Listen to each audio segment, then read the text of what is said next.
all you eco-humanitarians out there.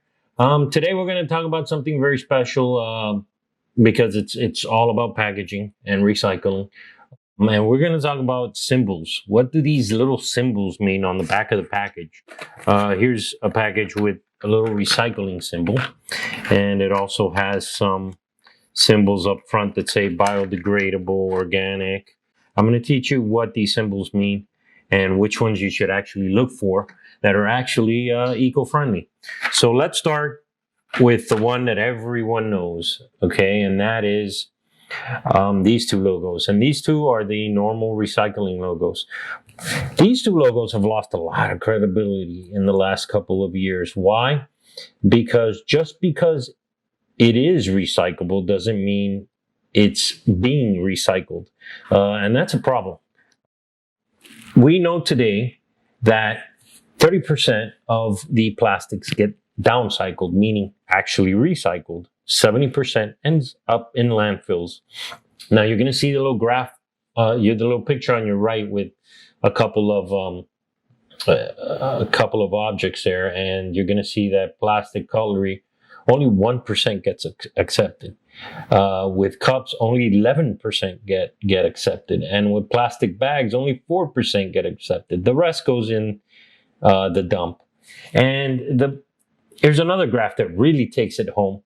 You know, you would think that in the last couple of years, we've been doing a lot of recycling, or we think have been doing a lot of recycling. Problem is, we've been consuming a lot more also. We've been making more plastic. We've been consuming a lot more. And what's happening is you're going to see on that graph in the middle that more is ending up in the landfill. Now, you're going to see a little blip there around about 2013. And that's when China stopped buying our plastics. And from then on, we just started going higher and higher up. Why did China buy our plastics? Well, they also wanted to get into the post-consumer recycle, and I'll explain that in a little while, market. And they decided they were going to just buy up all the plastics and recycle it. But then problems came about, and I'll tell you what those problems are. And they're manufacturing problems, actually. Why you can't just go from a bottle and recycle the entire bottle in plastic. You can't recycle 100% of the bottle in plastic. You can't do it with glass either. You can do it with paper, but you can't do it with plastic. And that's been a big problem. If you see the little round graph, you're going to see landfills. 52% is landfills, and 25 is only being recycled. On the left, you're going to see kind of a breakdown of that. Now, when you see the little, compostable, yeah, those are food scraps that we've been throwing in the trash. They're not really, because we've been actually putting in too many objects that are compostable. So we're going to have to do things. We're going to have to do something about this. And in my opinion, I think we're going to have to get rid of the plastics we have by using post-consumer plastics in our plastics that we have now.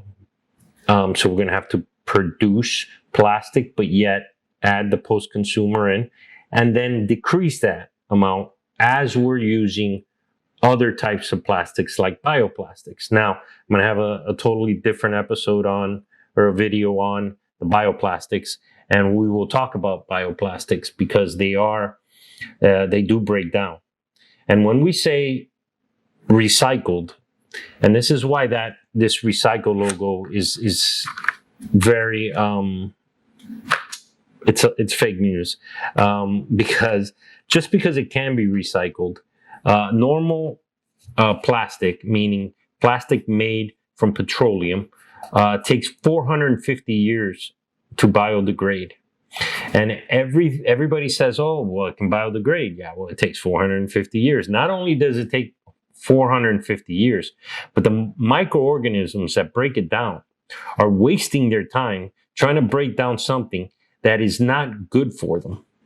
And by the way, when we talk about microorganisms, yes, microorganisms are in your soil, in your water. But by the way, they're also inside of you. So when they start eating these plastics, they become microplastics, and at the end, they end up inside of you.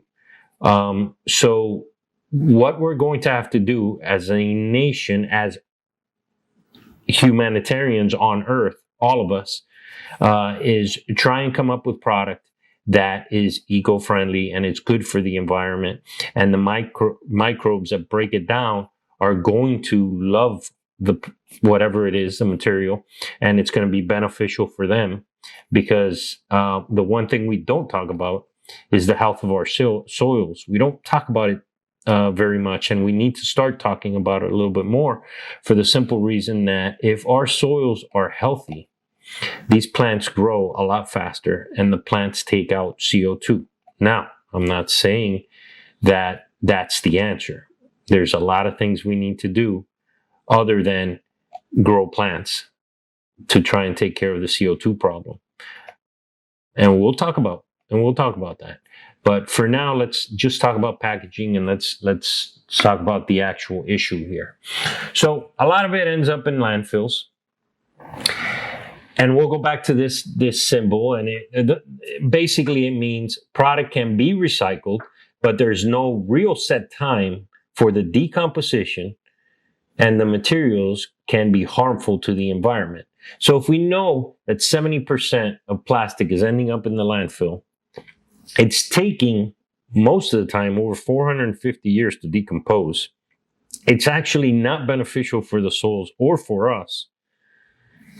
I'm going to tell you the truth. What I truthfully believe is a lot of the cancers, a lot of the things that the diseases, the problems we're having with our bodies have a direct correlation with these microorganisms that break down these plastics and then ends up inside of us. But that's a totally different subject, and I won't even get into that. But this is why I think this symbol needs to go away pretty quickly. So what are the symbols of the future? These are the symbols of the future. Number one, we need it to biodegrade. We need it to be bio, of course. Whatever ingredients are in it, we need it to be bio. We need it to be organic. We definitely would love it to be compostable. The one thing, if it is wood, and by the way, wood is not bad. Just because we're cutting down a tree doesn't mean that it's bad for the environment.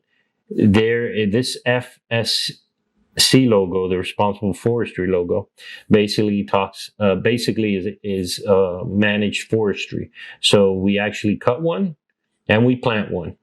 And it's managed that way, and we can really help the environment. And I'll explain to you a little bit more later on. And then we have the PCR recycled content. And like I said before, we have petroleum on the market right now, petroleum plastics. We need to do away with them because we have so much right now that what we really need to do is start putting post-consumer recycled content in our plastics as we speak. Okay. And this, we can put post-consumer recycled plastic in plastics. We can put post-consumer content in glass, and we can put it in paper. I'll explain that a little later. And then you're carbon neutral. And your carbon neutral is basically trying to have carbon neutrality, and I'll explain to you a little bit more. And I'll explain to you what that is. So let's start with PCR, post-consumer recycled content. Usually it can be paper, it can be plastic, and it could be glass. This symbol is very favorable for paper products. Why is it very, very favorable for paper products? Well, because you can actually take 100% of old paper, used paper, and use it in cardboard. You can use it as paper again. So it can be 100% recycled. It can also be compostable, which is actually good for our soils. And I'll explain that to you in a couple of episodes in the future about gardening and about microbes and a lot of other gardening issues and things we can do to our soil to improve it right in our backyard. Okay, so that's the PCR. Why is there a problem with plastic or glass versus paper?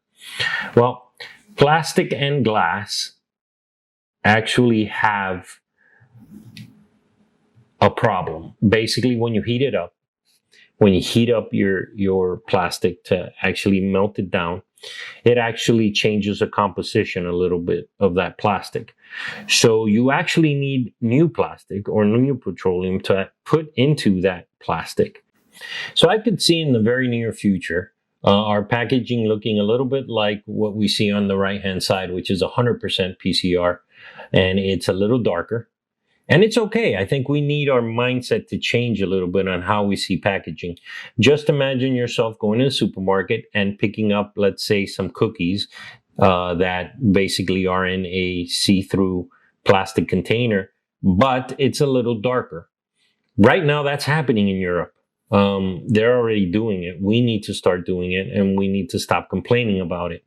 And when we see it, that it's a little darker, we need to understand why it's a little darker. And that's what my show is all about. Understand how package is going to change in the future and how something which you thought, in the past was ugly is now beautiful because it's good for our ecosystem. So, that's, what PCR is in the plastic industry. And we can only use it, for certain packaging, because the more PCR, the more brittle it gets, and the darker it gets. So I understand that for some packaging, we're not going to use it, but that's where bioplastics comes in, and that's another episode, so another video that we're doing on bioplastics.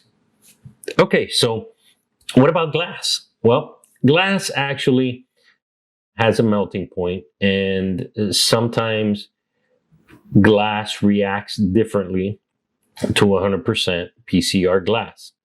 The bigger problem with glass is everyone wants a nice piece of clean glass, clear. In the fragrance industry, for one, we actually try and use a glass that is as clear as possible. I would love to do projects where the glass was actually green or a color and no one cared and it wasn't so perfect, because I think we need to start doing that in the fragrance business, and we're not doing it. So that's the problem with glass, and you can't use 100% recycled content. You do need to add some materials into the glass,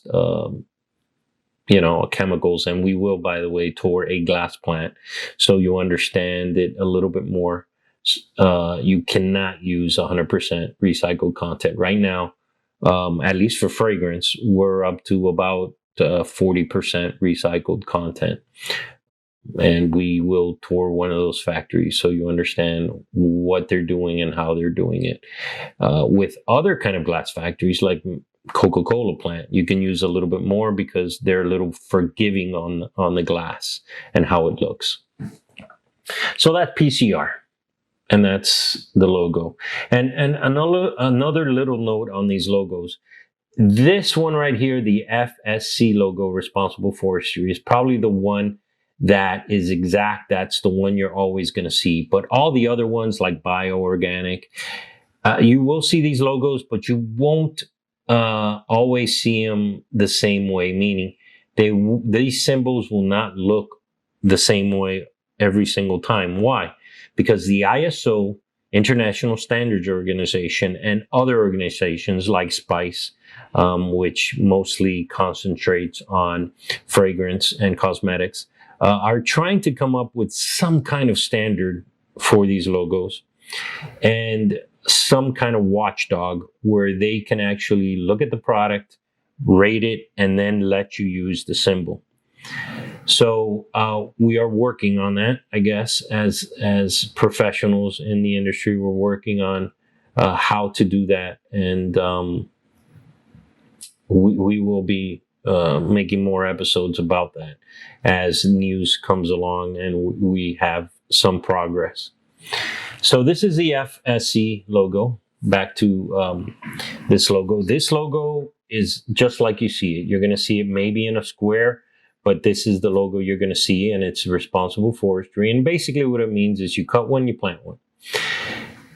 This is the FSC certification. It's considered the gold standard. Why? Because it's very well managed. They basically go and look at the land that you forest on, and when you cut it, they make sure that it's replanted and managed with, it's socially beneficial and environmentally conscious. So basically all it means is it's sustainable. So we need to kind of change our mindset on cutting trees as long as we know that they will manage that land and regrow that tree. Okay, so now we're at the carbon neutral logo. You'll usually see the swoosh and the little footprint. Sometimes you'll see it say carbon neutral on the bottom. Okay, so what does it mean? Making no net releases of carbon dioxide to the atmosphere. The carbon emissions caused by the making of the product can be balanced out by funding an equivalent amount of carbon savings. What does this mean? Well, basically it means that you can either buy credits from your power company to run the factory to make the product. You can make eco-friendly product. There's many things you can do to actually have it be carbon neutral. You can actually have a fleet of trucks, electric trucks, and you can get credits for that. So in the future, you will see this more and more. And when you see that it it has a good carbon footprint, that means that they have either bought credits or they've bought technology like solar on the top of their roofs. I actually know of a printing press that actually produce. Of course, the printing presses produce heat. This heat is actually stored in the winter inside their building, and they have these fans that distribute the heat, and it also keeps out the humidity. So it's very interesting. These are things that we can all jump on board and start using in a lot of these factories. And I will tour some of these factories so you can see what they do and how they're carbon neutral. So on the left, you're going to see a factory. And if this factory is producing petroleum-based products that are releasing CO2 up in the air, and then you're moving it around with cars that are run on fossil fuel, there's nothing you're doing for the environment. So what we're trying to do is just go little steps. Okay. And this is what this channel is all about. Just do little steps. You don't have to have your whole plant run on carbon credits. You don't have to have the whole plant run on wind or solar. You can maybe buy one fleet or one car or one truck that can move around the product that is electric. So a lot of things that companies can do right now that doesn't cost, there's a lot of things that companies can do right now that won't cost you $100,000. They're little things that we can all start doing now to try and bring down the CO2 levels. So on your right, you're going to see just a factory, and that factory can run on renewable energy, and we can pack them in wood and paper recycled products, even PCR recycled boxes. We can pack that product in there, and all this CO2 is being captured. And basically, if it's even compostable, it will help the soil, and if it helps the soil, it helps the plants, and more trees grow, and more CO2 is taken out of the air. So that's one good illustration or good example how it all works. So biodegradable, all it means is it's capable of being decomposed by bacteria or other living organisms. It causes no harm to the environment. So most things are biodegradable, but we are, or the industry is now setting a time on how fast does it have to biodegrade for you to put this emblem on it. And usually it's about 90 days. So if you're putting the emblem on it, most of the time it means 90 days.